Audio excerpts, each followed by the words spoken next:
ആർഎസ്എസിൽ നിന്നുകൊണ്ട് സംഘപരിവാറിൽ നിന്നുകൊണ്ട് കേരളത്തിലെ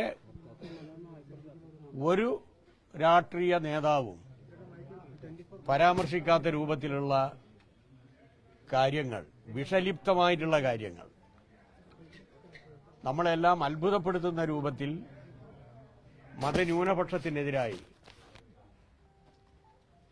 ഇടയ്ക്കിടെ പറഞ്ഞുകൊണ്ടിരുന്ന ഒരാളാണ് സന്ദീപ് വാര്യർ. ജമ്മുകാശ്മീരിലെ മുസ്ലിങ്ങളെ ടയർ കെട്ടി കത്തിച്ച് ഒരു 3000-4000 വരുന്ന ശവങ്ങളെ പാകിസ്ഥാനിലേക്ക് അയക്കണമെന്ന് വരെ പറഞ്ഞ ഒരാൾ. രാഹുൽ ഗാന്ധിക്ക് കുതിരവട്ടത്താണ് ചികിത്സ നടത്തേണ്ടത് എന്ന് പറഞ്ഞ ഒരാൾ. മഹാത്മാഗാന്ധിയെ ചെറിയ ഒരു വെടിവെച്ച് മരണപ്പെട്ടു പോയി എന്ന് പറഞ്ഞ ഒരാൾ. ഇത്രയും മ്ലേച്ഛമായ വാക്കുകൾ ഒരു പൊതുപ്രവർത്തകന്റെ ഭാഗത്തുണ്ടായിട്ടില്ല. കഴിഞ്ഞ 3 ദിവസമായി ഞാൻ ചോദിക്കുകയാണ്, സന്ദീപ് വാര്യർ ആർഎസ്എസിൽ നിന്ന് മോചിതനായിട്ടുണ്ടോ? ആർഎസ്എസിന്റെ ക്യാമ്പ് നടത്താൻ വേണ്ടി അദ്ദേഹം കൊടുത്ത ഭൂമി തിരിച്ചുപിടിക്കാനുള്ള നടപടി സ്വീകരിച്ചിട്ടുണ്ടോ? സംഘപരിവാറിനെതിരായി ഇനിയെങ്കിലും ശക്തമായ നിലപാടെടുക്കോ? ഈ രൂപത്തിൽ ഒരുറപ്പും പൊതുസമൂഹത്തിന് അദ്ദേഹം കൊടുത്തിട്ടില്ലെന്ന് മാത്രമല്ല, ഞാൻ ആർഎസ്എസിന് കൊടുത്ത ഭൂമി തിരിച്ചു പിടിക്കാൻ പോകുന്നില്ല എന്നാണ് അദ്ദേഹം പറഞ്ഞത്.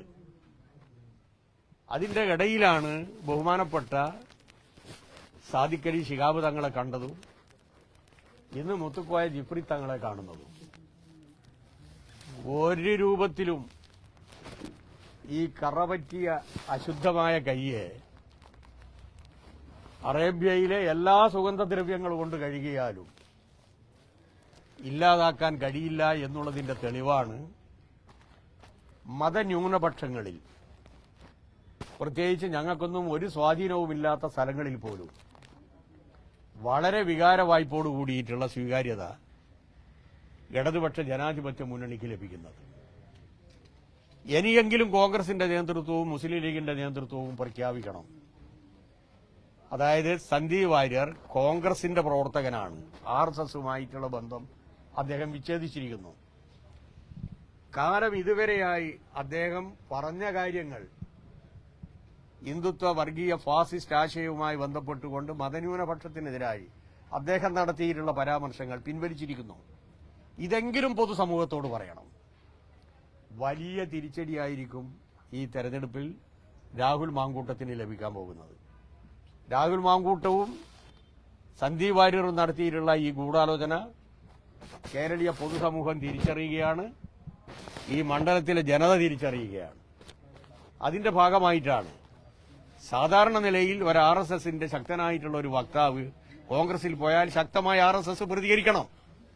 ഒരക്ഷരം പോലും അവർ പ്രതികരിക്കുന്നില്ല, ശക്തമായ ഭാഷയിൽ പറയുന്നില്ല. ഇത് ആർഎസ്എസിന്റെ ഒരു വിഭാഗവും രാഹുൽ മാങ്കൂട്ടവും നടത്തിയ ഗൂഢാലോചനയാണ് എന്നുള്ളത് വളരെ വ്യക്തമാണ്. അതിനുള്ള തിരിച്ചടിയായിരിക്കും ഈ തെരഞ്ഞെടുപ്പ്. ഭരണഘടന കത്തിച്ച് മനുസ്മൃതിന്റെ ഭരണം വരണമെന്ന് പറഞ്ഞ ആളെടുക്കാൻ എന്ത് കുന്തവും കൊണ്ടായി പോകുന്നത്? ജിഫ്രി മുത്തുക്കോയ തങ്ങളെ പറ്റിക്കാൻ പറ്റിയിട്ടോ? അദ്ദേഹത്തിന് നന്നായിട്ടറിയാം ഈ ഭരണഘടന കത്തിക്കണം. ഈ അടുത്ത തെരഞ്ഞെടുപ്പോടുകൂടി ഞങ്ങളിത് കത്തിച്ച് മനുസ്മൃതിയിൽ അധിഷ്ഠിതമായ ഒരു ഭരണഘടന ഉണ്ടാക്കുമെന്ന് പറഞ്ഞ ഒരാള് ഈ ഭരണഘടനയെ പൊത്തിപ്പിടിച്ചിട്ട് തങ്ങളെടുക്ക പോയി കഴിഞ്ഞാൽ തങ്ങളങ്ങ് വിശ്വസിക്കുമെന്നാണ് വിചാരിക്കുന്നത്. സാദിഖ് അലി നമ്മളെ മുസ്ലിം ലീഗിന്റെ സംസ്ഥാന പ്രസിഡന്റിനെ കാണാൻ വേണ്ടി പോയല്ലോ സാദിഖ് അലി തങ്ങളെ. എന്നാ പിന്നെ അക്കൂട്ടത്തിൽ ഇതും കണ്ടാൽ പോരായിരുന്നു.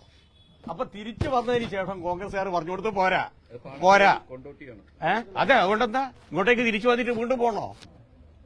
പാണക്കാട് ഇങ്ങോട്ടേക്ക് തിരിച്ചു വന്നിട്ട് കൊണ്ടോട്ടിയിലേക്ക് വീണ്ടും പോണോ? അങ്ങനെ കാര്യം പോരായിരുന്നോ? അപ്പോ ഇത് വന്നതിന് ശേഷം മനസ്സിലായി ഇതും കൂടി ഒന്ന് കാണണം. ആരെ പറ്റിക്കാനാണ്? ഇത് ഞങ്ങൾ ആദ്യമേ പറഞ്ഞതാണ്. ഇവരുടെ ഈ അവിശുദ്ധ കൂട്ടുകെട്ട് പ്രകടമാകുമെന്ന്. ഇപ്പൊ പ്രകടമായി കഴിഞ്ഞു.